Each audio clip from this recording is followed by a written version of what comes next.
So it's me, Romie here. So we're all pretty excited for the fact that Samsung just had their keynote presentation at Mobile World Congress in Barcelona, Spain for the Galaxy S6-7 and Galaxy S6-7 Edge.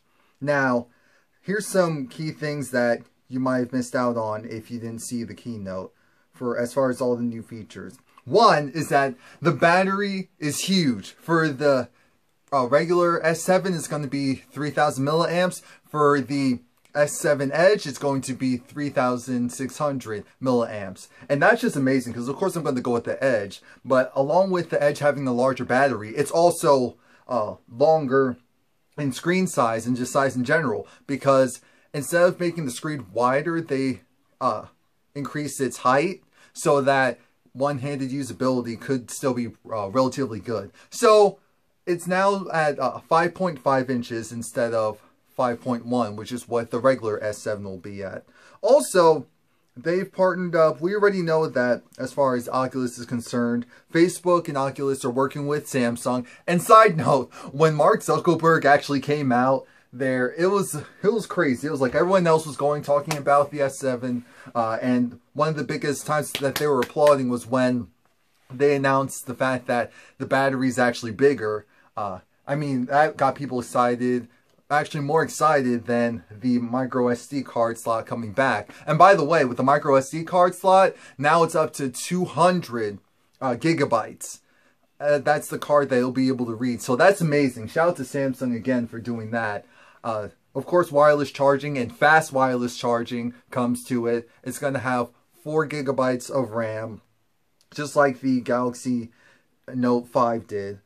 Oh, what else is of really noteworthy value? Oh, yeah. Now there's a Gear 360 to go along with the whole virtual reality immersion interface type of thing. And the Gear 360, just like what it sounds, it's a camera that will allow you to take 360-degree videos. And it's 2 cameras in one, so it's 15 megabytes each with a max, of course, 30 megabytes as a total. And it looks really cool. It's one of those things where I'm sure you probably have to go and test it out yourself, because even with my GearVR on, I was looking at the thing and I'm like, okay, I get where they're going with this. I get where they're going, but I guess I just have to imagine it. But I will be, once I get one, I will be posting videos on YouTube in 360. So that's amazing. So the modem in this phone, as you know, Samsung's actually manufacturing Qualcomm Snapdragon 820 processors, modems for this go around, and it's actually a Cat 12 LTE modem, which means that it'll be able to take download speeds up to 600 megabytes per second and upload speeds of 150 megabytes per second, which are pretty realistic now that multiple carriers are actually going the route of, all right, now it's time for 5G. You know, our 4G networks aren't even really fully built out yet. Most of our 3G networks are bigger still than our 4G. But yeah, we'll go ahead to 5G. We'll skip ahead to that. Except for, you know, like Sprint or whatever. But aside from that, what else was really noteworthy? I must say, though, they did really... It was really solid. Everything that they announced was more so building upon the things that they changed. Oh, the metal body, it's a metal and glass body fused together. And of course, it's still a unibody. The battery is unremovable. The phone is water resistant. I'm sorry, I don't know how I forgot to say that first. The phone is water resistant. As we know, the S5 was water resistant.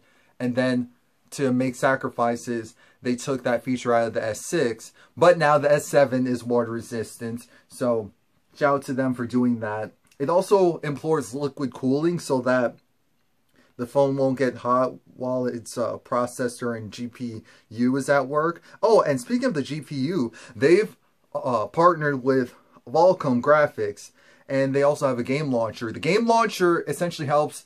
It's basically your one-two stop for if you're playing a video game, you're able to go and go pause it, /record it, /set to no disruptions, / to switch from that game to another game. It's pretty cool. And again, with Vulkan graphics, that means that just think about the graphics chip in a relatively high-end laptop or PC.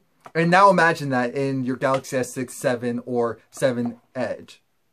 Yeah, so it's going to be amazing.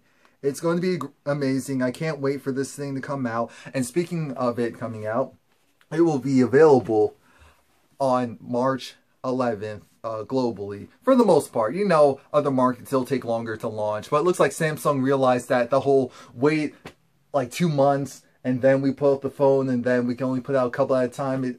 No, Samsung's like, you know what?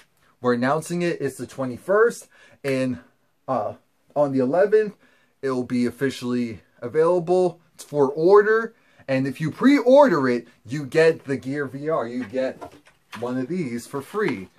So that's pretty cool, but hey, I wouldn't mind getting another one.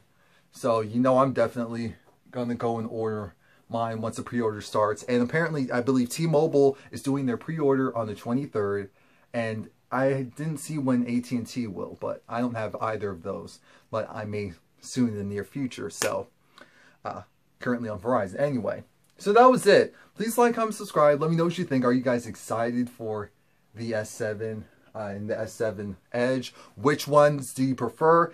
If you actually watched the launch, was everything you expected, or were you wishing that more changed or more happened? Let me know in the description box. And again, please like, comment, subscribe.